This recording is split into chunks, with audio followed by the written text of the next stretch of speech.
오늘 저희들이 읽은 말씀은 다니엘서 9장 13절입니다.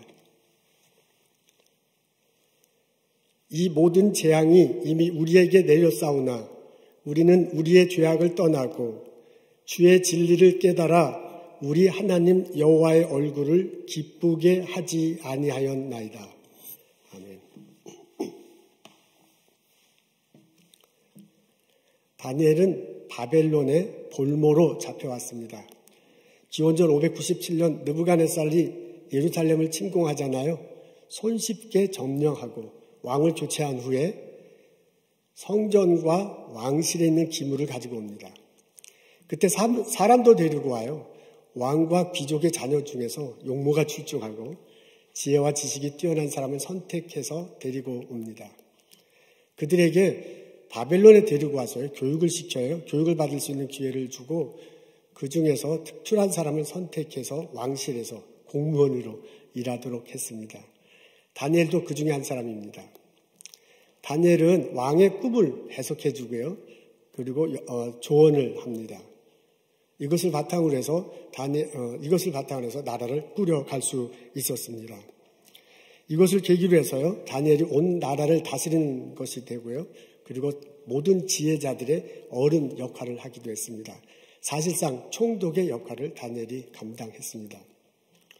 이것을 무려 60년 동안 했다고 해요. 나라가 제국이 2번 바뀌었습니다.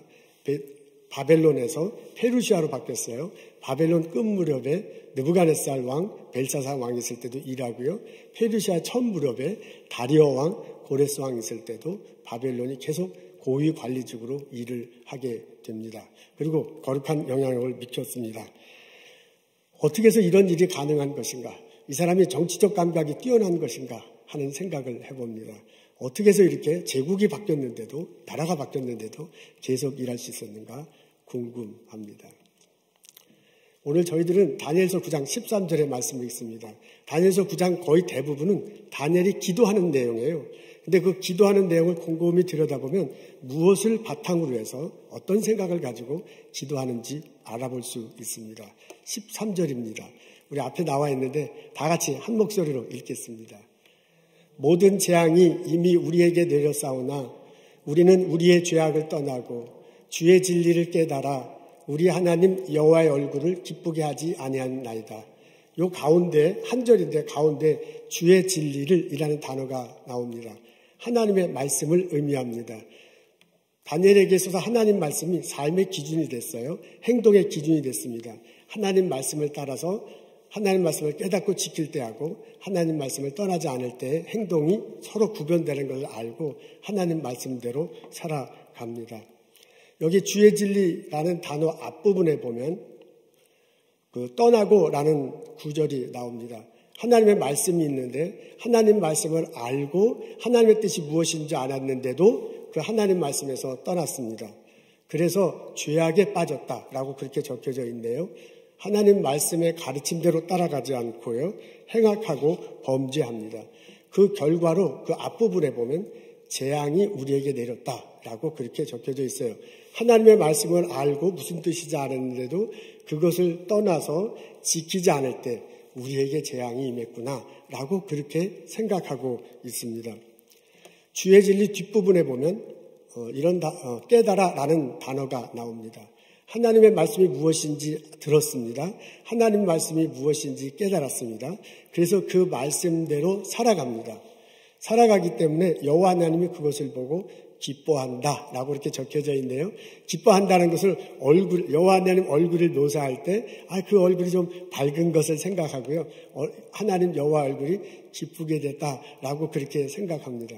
그 결과로는 인자가 내린다라고 다니엘이 기도합니다. 요 글귀에는 나오지 않지만은 이것이 다니엘 기도한 9장이 대부분이 기도하는 내용이거든요. 그 기도하는 앞부분에 보면 인자가 내린다라는 표현이 나와요. 그래서 그것과 연관시켜 보면 쉽게 이해할 수 있습니다. 하나님 말씀을 알고 그것을 지키게 될 때 하나님이 기뻐하시고 그 하나님으로부터 인자가 내린다라고 적혀져 있습니다. 이것이 다니엘 생각의 기본 틀입니다. 다니엘은 가장 중요한 게 하나님 말씀이었어요. 하나님 말씀대로 살 때 하나님이 기뻐하시고 인자 은혜를 내려주신다. 하나님 말씀대로 하나님 말씀을 떠나 살 때 우리가 죄악에 빠질 것이고 그렇게 그 삶은 재앙이 임하는 삶이다. 나는 요 두 가지 뚜렷한 행동 패턴이 여기에 나왔습니다. 그래서요, 요것을 고백하고 다니엘은 이틀 안에서 세상을 바라보고 이틀 안에서 행동에 옮겼습니다. 다니엘은 이틀 안에서 기도하고 있는 중입니다. 지금 이 9장 전체를 읽었는데 9장 전체 그 대부분이 기도하는 내용이에요. 우리가 하나님 말씀을 제대로 알고 하나님 말씀을 지키지 못해서 우리가 죄악에 빠져서 이런 일이 벌어졌구나. 우리가 바벨론에 온 것은 성전이 무너지고 성벽이 무너진 것은 하나님의 재앙이다라고 그렇게 현실을 파악합니다. 그러면서 회개하고 용서를 구하는 내용이 전체적인 내용이에요. 하나님, 우리가 잘못했습니다. 우리에게 용서해 주십시오. 우리에게 주의 얼굴빛을 보여주시고 성전을 다시 건축시켜 주옵소서. 성벽을 다시 세우게 해 주시옵소서. 우리가 우리 이스라엘로 돌아갈 수 있도록 회복시켜 주시옵소서 라고 기도하는 내용이에요. 기도 내용은 그거예요. 근데 그 기도 내용 밑바탕에 보면 가장 핵심은 기본 틀은 주의 말씀대로 살지 못했던 것을 반성하고 주의 말씀대로 살겠다라고 결심하는 것이다. 그 말입니다. 다니엘은 이틀 안에서 세상을 바라봤습니다. 그리고 이틀 안에서 자기에게 주어진 역할을 감당했습니다. 다니엘은 왕이 바뀔 때마다 어떻게 하면 그 사람 입맛에 맞게 행동할까를 별로 생각하지 않았습니다. 다니엘은 제국이 바뀔 때마다 어떻게 하면 내가 출세할까 그것을 고려하지 않았습니다. 사람이 바뀌어도요, 왕이 바뀌어도요, 제국이 바뀌어도 이 사람의 행동 패턴은 똑같았습니다. 하나님의 뜻이 무엇이냐요. 그것이 그 사람의 기본 틀이었어요. 하나님의 뜻을 알고 하나님의 뜻을 실천할 때 하나님이 인자를 내려주신다, 하나님의 복을 내려주신다 라고 생각하고 그것을 묻고 그대로 행동을 했습니다. 왕이 바뀌어도요, 왕의 뒤편에 하나님이 있어요. 제국이 바뀌어도요, 제국 멀리에 하나님의 큰 뜻이 있어요. 하나님이 이 세상을 만드시고 주관하신다. 하나님을 찾고 하나님 말씀대로 사는 자에게 인자를 복을 주신다. 라는 기본 틀 안에서 그는 하나님의 뜻을 묻고 하나님의 뜻대로 행동했습니다. 그래서 왕이 바뀌어도요, 왕들이 바뀌었어요. 4명이나 바뀌었어요. 제국이 바뀌었습니다. 바벨론에서 페르시아로 바뀌어도 그는 꾸준하게 하나님 뜻을 묻고 고위 관리직을 유지할 수 있었습니다. 60년 동안 그가 고급 공무원으로서 그 바벨론과 페르시아의 국민들, 왕을 섬기고요, 국민들에게 거룩한 영향력을 미칠 수 있었습니다. 이 고백이 우리들의 고백이 되기를, 이 경험이, 이 은혜가, 이 복이 우리들 삶에도 있기를 소원합니다. 다니엘의 이런 삶의 자세는 믿음이 좋은 것으로 혹은 통찰력이 좋은 것으로 받아들일 수 있습니다. 다니엘의 이 기본 틀, 이런 기본 생각과 행동을 신앙 안에서 보면 믿음이 좋은 사람의 행동입니다. 근데 리더십에서 보면 이 사람은 통찰력이 좋은 사람의 행동으로 말할 수 있습니다. 다니엘은 믿음이 좋은 사람이었습니다. 또 다른 편으로 말하면 다니엘은 통찰력이 좋은 사람이었습니다. 통찰력은 사물을 꿰뚫어 보는 능력입니다. 사물을 이렇게 꿰뚫어 봐서 본질을 파악하고요, 그 본질을 바탕으로 해서 지금보다 더 나은 결과를 만들어내거나 그 본질을 파악한 본질을 바탕으로 해서 문제를 해결하는 재능, 그것을 바로 통찰력이라고 말합니다. 오늘날 솔로몬에게 두 여인이 찾아왔잖아요. 아기 한 명을 품고 와서 서로 자기 아들이라고 합니다. 솔로몬이 그거를 가만히 듣고 난 다음에 신하한테 말하잖아요. 칼 가지고 와라. 그리고 뭐 이렇게 싸울 필요가 있나? 딱 반으로 나눠서 가져가라. 그렇게 제안을 합니다. 엄마가요, 자녀를 낳습니다. 엄마는 자녀를 사랑합니다. 자녀가 죽는 것을 도저히 볼 수가 없어요. 자녀가 죽을 바에는 차라리 내가 죽는 게 나아. 그게 엄마와 자녀가의 관계 속에 있는 본질이야. 그래서 솔로몬이 본질을 파악하고요, 그것에 입각해서 대답을 제안하는 거예요. 그냥 반으로 나눠 가져라. 거기서 한 여인이 얼굴이 사색이 돼서요, 내가 포기하겠다고 그러잖아요. 그 사람이 진짜 엄마입니다. 가짜 엄마와 진짜 엄마를 가려내고 진짜 엄마에게 아이를 줍니다. 이게 바로 통찰력입니다. 통찰력은 자녀에게는 이런 통찰력이 있었습니다. 통찰력을 얻는 데는 여러 가지 방법이 있다고 사람들이, 현자들이 이야기하고요. 그리고 리더십에 보면 소개되어 있습니다. 통찰력이 태어날 때부터 갖고 있다라는 분들 있더라고요. 부모님의 좋은 진을 받아서 태어날 때부터 그런 능력 있는 분들 있습니다. 있는 게 사실이죠. 통찰력은 지식과 지혜를 많이 쌓을수록 낳는다라고 말하는 분들이 있어요. 그래서 책을 많이 보는 거죠. 그리고 여러 가지 정보를 습득하는 거죠. 그리고 이렇게 생각을 하다 보면 생각지 못한 아이디어가 나타나서 그것이 통찰력으로 발전된다 그 말입니다. 통찰력은 훈련된다라고 그렇게 생각하시는 분들 참 많습니다. 그래서 끊임없이 자기 훈련을 통해서 자기의 통찰력을 키우려고 합니다. 예를 들자면 머릿속으로 이렇게 그림을 그려보고 상상하는 게 좋대요. 책을 읽을 때도 이렇게 자꾸 상상하다 보면 통찰력이 깊어진다고 합니다. 요즘에는 빅데이터를 이용해서 분석하고 강화하는 과정에서 통찰력이 생긴다라고 주장하는 분들도 참 많습니다. 빅데이터 여러분 아시죠? 우리들 삶이, 우리들 생각하고 이게 행동하는 패턴 이런 게 모든 게 다 그 슈퍼컴퓨터에 저장이 된다면서요. 그래서 우리가 어디 가는지 뭐 하는지 여러분들도 아시죠? 그런 데이터를 다 모아서 분석하고 가공하는 과정 중에 전혀 새로운 것을 발견할 수 있답니다. 그것이 그 분석하고 가공하는 사람에게 통찰력으로 드러나는 것입니다. 이런 여러 가지 제안들을 합니다. 그 참 좋게 받아들이고요. 그렇게 훈련하는 것도 참 좋을 것입니다. 근데 다니엘에게 있어서 통찰력은 이와는 다른 것이었습니다. 다니엘은 기도를 통해서 통찰력을 얻었습니다. 그런 점에서 자기가 찾는 통찰력이 아니라 자기가 얻는 통찰력이 아니라 주어진 통찰력이었습니다. 다니엘에게도요, 지혜와 지식이 뚜렷한 사람이라고 적혀져 있네요. 다니엘 1장에 보면 포로로 잡혀온 사람들, 볼모로 잡혀온 사람들 묘사하는 대목이 나오는데 거기에 지식이 참 통찰하다, 지혜에 통찰하며 그 다음에 모든 지식에 통달했다라고 이런 표현이 나옵니다. 다니엘도 그런 사람 중에 하나였습니다. 그럼에도 불구하고요, 다니엘이 어떤 생각을 할 때, 무엇을 바라볼 때 가장 많이 한 것은 기도하는 것이었습니다. 하나님께 기도하면서 하나님의 인도하심을, 하나님의 말씀을 구했습니다. 지금 세상 돌아가는 것이 무엇인지 어디로 가야 할지 알려고 할 때 그는 하나님 앞에 무릎 꿇었습니다. 내가 이것을 해야 될까 저것을 해야 될까 결정해야만 할 때 그는 하나님 앞에 무릎 꿇고 기도했습니다. 우리 살아가다 보면 문제가 있을 수 있거든요. 다니엘에게도 문제가 부딪혀서 막 죽느냐 사느냐는 그런 때가 있었어요. 그럴 때 다니엘이 가장 먼저 한 것은 뭐냐면 하나님께 무릎 꿇고 기도하고 부르짖는 거였습니다. 하나님 도와주시옵소서. 하나님 내가 이 세상 어떻게 돌아가는지 알려주시옵소서. 하나님 내가 이럴 때 어떻게 행동해야 되는지 가르쳐 주시옵소서. 하나님 우리가 문제가 생겨서 죽게 됐으니 이것을 해결할 방법을 알려주시옵소서. 라고 무릎 꿇고 기도하고 부르짖었습니다. 그때 하나님이 응답해 주셨어요. 꿈을 통해 응답해 주시기도 하고요. 말씀을 통해서 응답해 주시기도 합니다. 그래서 우리 식으로 얘기하면 그 하나님의 응답함을 듣고요.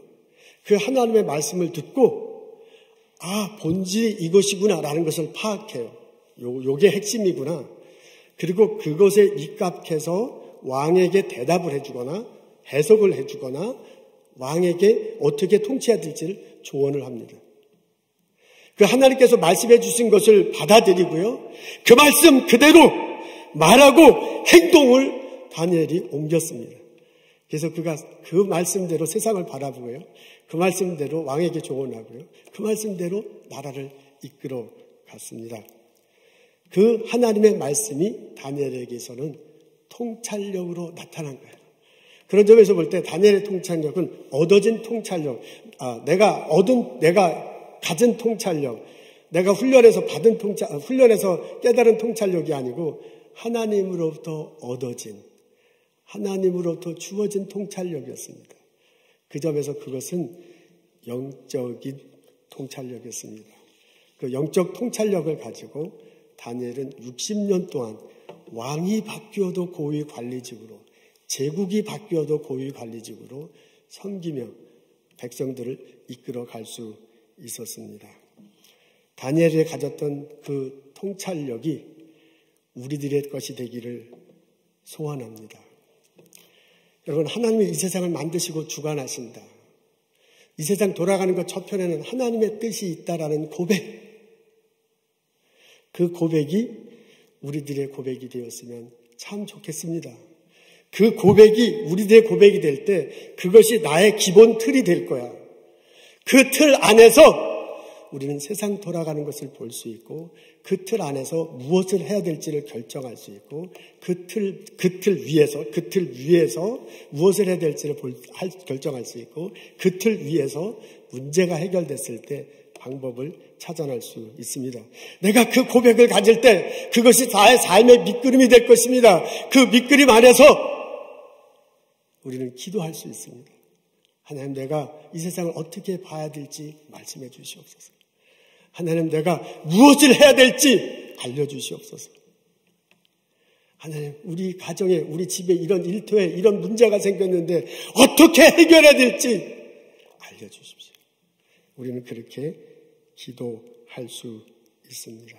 이렇게 기도할 때 하나님의 응답하심이 있을 줄로 믿습니다. 하나님은 기도할 때 어느 순간 우리 마음을 통해서, 마음에 있는 생각을 통해서 주시기도 합니다. 하나님, 우리가 하나님께 기도할 때 어느 순간 성경을 통해서 알려주시기도 합니다. 우리가 성경 같이 하는 사람들을 통해서 말씀해 주시기도 합니다. 기도할 때 깊이 기도하는 사람, 영적 깊이가 있는 사람에게 보여주시기도 하고, 기도할 때 또한 말씀해 주시기도 합니다. 어떤 형식으로든지 간에 하나님 우리의 기도를 들어주시고 우리에게 말씀해 주십니다. 그리고 어떤 경우에는 내가 이렇게 일을 처리하는 과정 중에서 이쪽을 막아주고 이쪽으로 가게 하고 이렇게 막고 틀어주는 과정을 통해서 말씀해 주시기도 합니다. 하나님은 좋으신 분이야. 그 좋으신 하나님은 우리의 기도를 들어주시고 좋으신 하나님은 우리에게 말씀해 주십니다. 그 말씀해 주신 것을 가지고 응답을 가지고 우리는 이 세상을 바라볼 수 있습니다. 그 말씀해 주신 것을 가지고 응답을 가지고 우리는 무엇을 할 것인가를 결정할 수 있습니다. 그것을 가지고 우리는 문제를 해결해 나가면서 살아갈 수 있습니다. 이 체험이, 이 고백이 우리들 모든 것이 되기를 주님의 이름으로 축원합니다. 그 말씀이, 그 해결책이 나에게 나침반이 될 것입니다. 그 하나님의 말씀이 우리들의 해결책이 될 것입니다. 그래서 우리들의 삶이 풍성해지고 그 풍성한 열매를 가지고 이웃들과 많은 사람들과 나누며 살아갈 수 있습니다. 그게 하나님이 원하시는 것입니다. 나의 삶 속에, 우리들 삶 속에 이런 놀라운 일들이 벌어지기를 주님의 이름으로 축원합니다. 아멘. 1864년 덴마크하고 독일에서 전쟁이 있었대요. 여러분, 덴마크가 유럽 북서쪽에 있는 해변가에 있는 조그만 나라잖아요. 독일과 국경을 접하고 있습니다. 함부르크, 이제 그 주변입니다. 이 전쟁에서 덴마크가 패합니다. 해변가에 조그만 땅이 있었는데, 해변가에 이제 조그만 이렇게 땅인데, 그마저도 3분의 1, 이 내륙 독일 국경에 있는 3분의 1의 땅을 독일에 뺏깁니다. 이 덴마크는 북쪽에서 내려오는 북쪽 해안에서 내려오는 방향에 직접 영향을 받아요. 근데 그 북쪽 해안에서 내려오는 바람이 차갑고 세거든요. 바닷바람이. 그런 바람에 이게 약간 내륙 쪽에 오더라도 아침에 안개가 상당히 많이 낀다고 합니다. 그 바닷바람으로 인해서 해안끝 땅은 거의 사용할 수 없어요. 황무지나 다름없습니다. 그나마 좀 약간 독일 쪽에 있는 땅이 경작을 할 수 있고 가축을 기를 수 있는 땅인데 그것을 다 뺏기고 말았습니다. 그래서 남아있는 땅은 해안 쪽에 있는 땅이고 황무지고 습해요. 농사도 지을 수 없고 동물도 키울 수 없는 그런 땅이었습니다. 그래서 국가 존립 자체가 불안하고요. 많은 사람들이 시기에 처해 있습니다. 이때 엔리코 달가스라는 사람이 일어섭니다. 우리 나무를 심읍시다. 이 해결책을 나무를 심는 수밖에 없습니다. 노르웨이 가면 전나무가 있는데 거기 노르웨이는 훨씬 더 추운 나라잖아요. 거기 전나무를 가져와다가 바닷가 근처에다 이렇게 쭉 경계선에 해서 쭉 이 나무를 심읍시다. 그러면 바람이 오는 것을 막을 수 있고요. 바람과 함께 모래가 막 날려오는데 그 모래 오는 것도 막을 수 있을 것입니다. 그러다 보면 이게 자꾸 나무를 많이 심다 보면 이 안개도 덜 끼게 될 것이고 그 안개가 덜 끼게 될 것이니까 그리고 이렇게 점점점 그 나무 때문에 습한 곳에 물이 많았는데 그 물로 인해서 비만 와도 막 홍수가 나고 그랬대요. 그런 것들을 이제 막을 수 있을 것입니다. 라고 그렇게 생각해요. 그래서 이 덴마크의 지금 문제를 해결할 수 있는 것은 해안가에 나무를 심는 거라고 생각하고 이분이 나무를 심자고 합니다. 사람들이 코웃음 치잖아요. 뭐 지금 먹고 살 길이 없는데 나무를 심느냐. 그런다고 해서 그런 일이 벌어질 것 같으냐. 라고 따르지 않습니다. 이분이 군인이었다고 하는데요. 그 정부에 제안을 해요. 이거 국토 개발 사업으로 하자. 이것만이 우리가 지금 살아갈 수 있는 길이다. 라고 제안을 하는데 정부 관료들이 뭐 듣나요? 안 듣죠. 그러니까 할 수 없이 자기 혼자 해요. 아들이 하나 있었다는데 본인하고 아들 혼자 도로에서 나무를 삼아다가 해안가에 심기 시작합니다. 이웃 사람들이 보기에 좀 딱해가지고요. 저 동참을 합니다. 이러면서 이웃 사람 바로 옆에 있는 사람이 짓다가 마을 사람들도 따라하고요. 그리고 제법 사람들을 하면서 사람들이 해안가에 노르웨이에서 가지고 온 전나무를 심었습니다. 이러면서 전 국토에 이게 나무만 심을 뿐 아니라 그 나무 심은 안쪽에 습한 지대가 있는데 거기에 이제 운하 같은 것들 이렇게 만들죠. 그 땅은 땅대로 운하 같은 것들을 만들면서 국토 개발 사업을, 국토 개간 운동을 하게 됩니다. 30년 동안 했다 그래요. 30년 후 달가스는 세상을 떠났는데요. 덴마크는 살림이 무성한 나라가 됐습니다. 모든 땅이 옥토로 변하게 됐습니다. 지금은 전 세계에서 행복지수가 가장 높은 나라가 덴마크라고 합니다. 통찰력 있는 사람이 세상을 바꿨습니다. 다니엘의 통찰력이 오늘 성령학교에서 예배드리는 우리들 모두에게 있기를 원합니다. 특히 우리가 함께 살아가는 우리 자녀들, 우리 아들, 딸들에게 그들이 세상에 이제 커서 세상에서 지도자 역할을 할 때 그 다니엘의 통찰력이, 영적 통찰력이 우리 아들에게, 우리 딸들에게 있기를 원합니다. 하나님이 우리에게 은사를 주셨습니다. 하나님이 우리 지금 일하게 하신 그 장소는 하나님이 그 은사를 가지고 그 재능을 가지고 이 땅을 섬기라고 하나님이 내게 주신 것입니다. 우리 날마다 기도할 때 내가 가지고 있는 은사, 내가 가지고 있는 것들, 그것도 참 중요하죠. 그것보다 더 중요한 것은 나의 삶의 자리에서 하나님께서 통찰력을 부어주실 때 그 통찰력을 가지고 내 일터, 내 학교, 내 연구소, 나의 삶의 자리를 변화시킬 수 있습니다. 나를 통해서 하나님의 거룩한 영향이 벌어지고 이 땅에 하나님 나라를 세울 수 있습니다. 기도하십시오. 하나님 다니엘에게 준 그 영적 통찰력을 나에게도 주셔서 나를 통해서 이웃들이 행복하게 할 수 있도록 도와주옵소서. 하나님 우리 아들과 딸들을 위해서 기도합니다. 그 아들과 딸들에게 주님이 영적 통찰력을 주셔서 그 아들을 통해서 그 딸을 통해서 이 땅을 주님 보시기에 기쁜 땅으로 변화시켜 주옵소서. 이 은혜가 우리들 가정 모두에게 있기를 주님의 이름으로 축원합니다. 기도하겠습니다. 하나님, 다니엘에게 주신 그 은혜가 우리에게도 있기를 원합니다. 다니엘에게 주신 그 영적 통찰력이 나에게도, 우리 아들에게도, 딸에게도 임하기를 원합니다. 그래서 우리 삶의 자리에서 주님의 말씀을 듣고 주님께 기도하고 주의 말씀 응답을 받고 그것을 붙들며 살아갈 수 있는 우리들 되게 하여 주옵소서. 우리가 있어서 학교가, 일터가, 나의 삶의 자료가 좀 더 하나님 뜻에 가까워지고 윤택해질 수 있도록 주님 저희들에게 복을 내려 주옵소서. 하나님 우리 코로나 사태로 인해서 여러 사람들이 고통 중에 있습니다. 스몰비즈 사는 성도님들 생각납니다. 무엇을 해야 될지 어떻게 해야 될지 손 놓고 넋 놓고 바라보고 있는 상황입니다. 하나님 지혜를 주시옵소서. 하나님 통찰력을 주시옵소서. 주여 은혜를 내려주옵소서. 무엇을 해야 될지 어떻게 돌파구를 찾아갈지 알려주시옵소서. 그 은혜가 임하기를 소원합니다. 지금도 병원, 약국 등등 의료 분야에서 수고하는 우리 교우들 있습니다. 하나님 사랑으로 환자들, 오는 사람들 섬기게 해주시고 또한 본인도 건강할 수 있도록 지켜주옵소서. 오늘 예배드립니다. 하나님께 예물 드리는 이 시간입니다. 하나님께 주신 많은 것들 기억하고 감사하며 거룩하게 구별하여 예물 드립니다. 우리의 예물 받으시옵소서. 이 예물과 함께 기도하는 형제자매들의 마음 깊숙한 곳에 사정을 하시고 하나님 응답하시고 위로하여 주옵소서. 하나님 감사합니다. 예수님 이름으로 기도합니다. 아멘.